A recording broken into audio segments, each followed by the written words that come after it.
11. Welcome to the online tutorial sessions for business studies. I am Avnash Lambert and I'll teach you business. Today we are going to continue our second chapter, which is forms of business organization, under which we had started the corporate societies and we have already completed the limitations and advantages of the cooperative societies. Now today we are going to start the new topic, which is types of cooperative societies.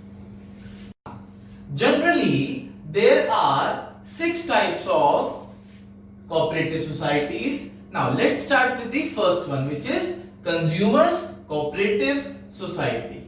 Under it, as you can see the name consumers, it is formed by the consumers. Now it is formed by consumers to obtain good quality of products. Why this is formed? To obtain good quality of products at reasonable prices.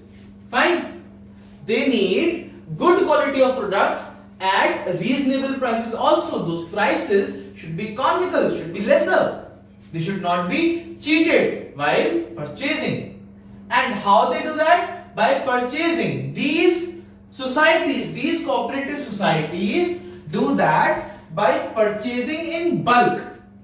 What do you mean by bulk? In a huge quantity, in a larger quantity, directly from the manufacturer or from the wholesaler, and they sell them to the members of this consumers cooperative society. And what happens when they sell that directly to the members? It eliminates the middlemen.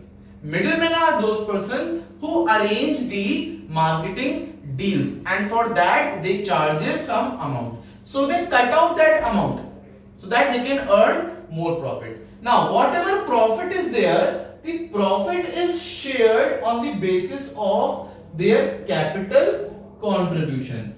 As much as you have contributed the capital, your share in the profit will be based on that contribution of capital. Fine. So this is your consumers cooperative society. Now let's come to the second one. The second one is producers cooperative society. This first one, consumers cooperative society, was for the betterment of the consumers. Now this must be beneficial for the producer. Let's see how. First of all, this producers cooperative society is also known as industrial cooperative society. The second name for producers cooperative society is industrial cooperative society, and it is formed by small producers. By the small producers, not in size. Those producers are smaller in money. They have less amount of money. So formed by small producers. And why they do that? To get raw materials.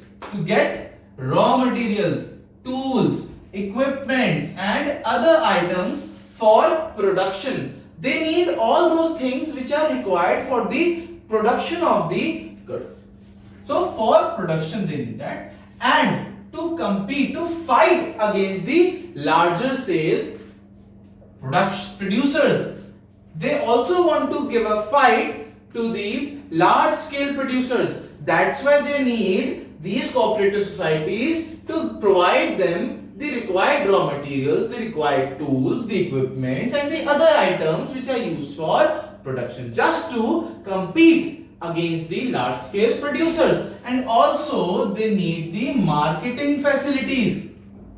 They can produce, but what happens after the production? They need a market. They need to sell those production. So they provide, these producers cooperative societies provides the marketing facilities to these small producers. Now these societies provide them reasonable prices and also purchase their production. The society purchase the production which is produced by these small producers, and they give them reasonable prices. They provide them raw materials at reasonable prices and they purchase back from them. Whatever they produce with the help of these raw materials, the equipments, they purchase it back. Fine, and they provide a good price also, and also purchase their production for selling. The producers are not selling their good. The society is selling the goods for themselves. Fine. Now profit. What about profit? Profit is shared according to the total sum of goods produced and sold. Basically, how much goods I am producing, it depends on that, how much I have produced and how much total, not individually, but the total of goods which are produced and sold, what portion is yours. Suppose I am the member of this producers cooperative society, it will depend on in the total production, how much portion is my produced and how much portion has been sold from my produced goods. Fine. So I will get the share in that contribution only. For example, Amul. You all know what is Amul. Amul is the example of producers cooperative society. Here the producers provide the milk, those small milkmen, they provide the milk to the society, and instead of the milkman, the Amul sell their product. So that is your producers cooperative society. Friends, let's come to the third one, which is marketing cooperative society. Now, this marketing cooperative society is for those small independent producers. They are also small and independent. They are not connected with some other large MNC, those multinational companies. So these are the small independent producers who want to transport, who want some transportation, who want to store, who need some warehousing, who needs to pack, they need packaging, they need to grade, they need grading of their product and a market to sell their products. So basically it is for those small independent producers who want to transport, store, pack and grade and market or to sell their produced goods. Basically they want to sell their produced goods, but they don't have the facility of transportation, they don't have warehousing, they don't have the facility of packing or grading, or they don't have the market. So this is for that kind of small independent producers. Now they want all these things from one area, from one centralized agency. This is done by a centralized agency which is done for the profit motive. Now marketing cooperative society, what they do, they ask whoever the members of this marketing cooperative society, they produce whatever they produced, they give their produced goods to the marketing cooperative society, and these marketing cooperative society, they provide the transportation, they provide the warehousing, they provide the packaging, they provide the grading, and they provide the market for those small independent producers from one place only. They don't have to go to different places. They don't have to deal with the various persons. They have to deal with this marketing cooperative society, and all the work can be done by them only. Now, for the benefits of its member, the society sell it at a good price. The society, again, the society is selling in place of these small producers. The society sell those goods at a good price so that it will bring benefit to all the members of this society. And how the profit is shared? Profit is shared among the members according to their respective shares in the total common sale. Whatever amount is sold, under that total amount of sale, whatever amount is your portion, you will get the profit in that respective share. So this is your marketing cooperative society. Now let's come to the fourth one, which is farmers cooperative society. Friends, the next one is farmers cooperative society. Now it is formed by the farmers to jointly take up farming activities in order to gain the benefits of large scale farming and for the higher productivity. See, a single farmer is a very small farmer. But what if these small farmers, all these small farmers started to do their work collectively? Then it will make them large. Fine.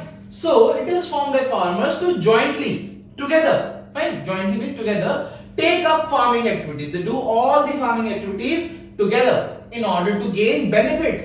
You know, if you buy the goods in bulk, then you get some sort of profit. You can save some money. So they buy the fertilizers in bulk, they buy the insecticides in bulk, they buy all the machineries, all the things in bulk so that they can save some money.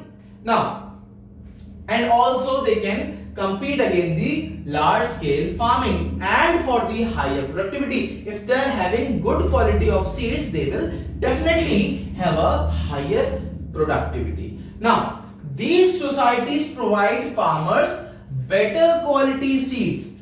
These cooperative societies provide them the better quality seeds, they provide them fertilizers, they provide them the machineries at reasonable prices. They don't just give it to the members, they sell that at a reasonable price. Fine. Now, which improves the yield. Yield means productivity. Fine. The total production, the quality and the total amount of production, that is the productivity or yield. Now, this farmers cooperative society is also known as agricultural cooperative societies. It is also known as agricultural cooperative societies. Now students, let's come to the fifth one, which is credit cooperative societies. Fifth one is credit cooperative societies. Now, it provides short-term financial help to its members as loan. Short-term financial help means they provide loans for a shorter time period, and it protects them from exploitation of money lenders who provide them loans at a very high rates. Now this basically happens in the rural areas where the money lenders, they provide the loan to the poor villagers at a very high interest rate, and they already know that these poor fellows won't be able to give the interest rate, and they give them loan at a higher rate, and they also take their land property as security because they know they won't be able to give the money back, so they will take their properties. So it saves them from the exploitation of the money lenders who provide them loan at a very high rate. Now societies, these cooperative societies provide loans from the amount. Now how they give them the loan? They provide the loan from the amount which is collected as capital. Whatever amount which is collected to them, that is used to give the members loan. And they charge a low interest rates. Fine. They give the loan to the members from the already collected capital, and they charge a very light interest rate. Now let's come to the sixth one, which is cooperative housing society. The last one is cooperative housing society. It is mostly popular in the urban areas. Fine. In the urban areas. And what these cooperative housing societies do, they provide houses or flats to members, to the members only, at reasonable prices. They provide houses or flats to the members at reasonable prices or at easy installments.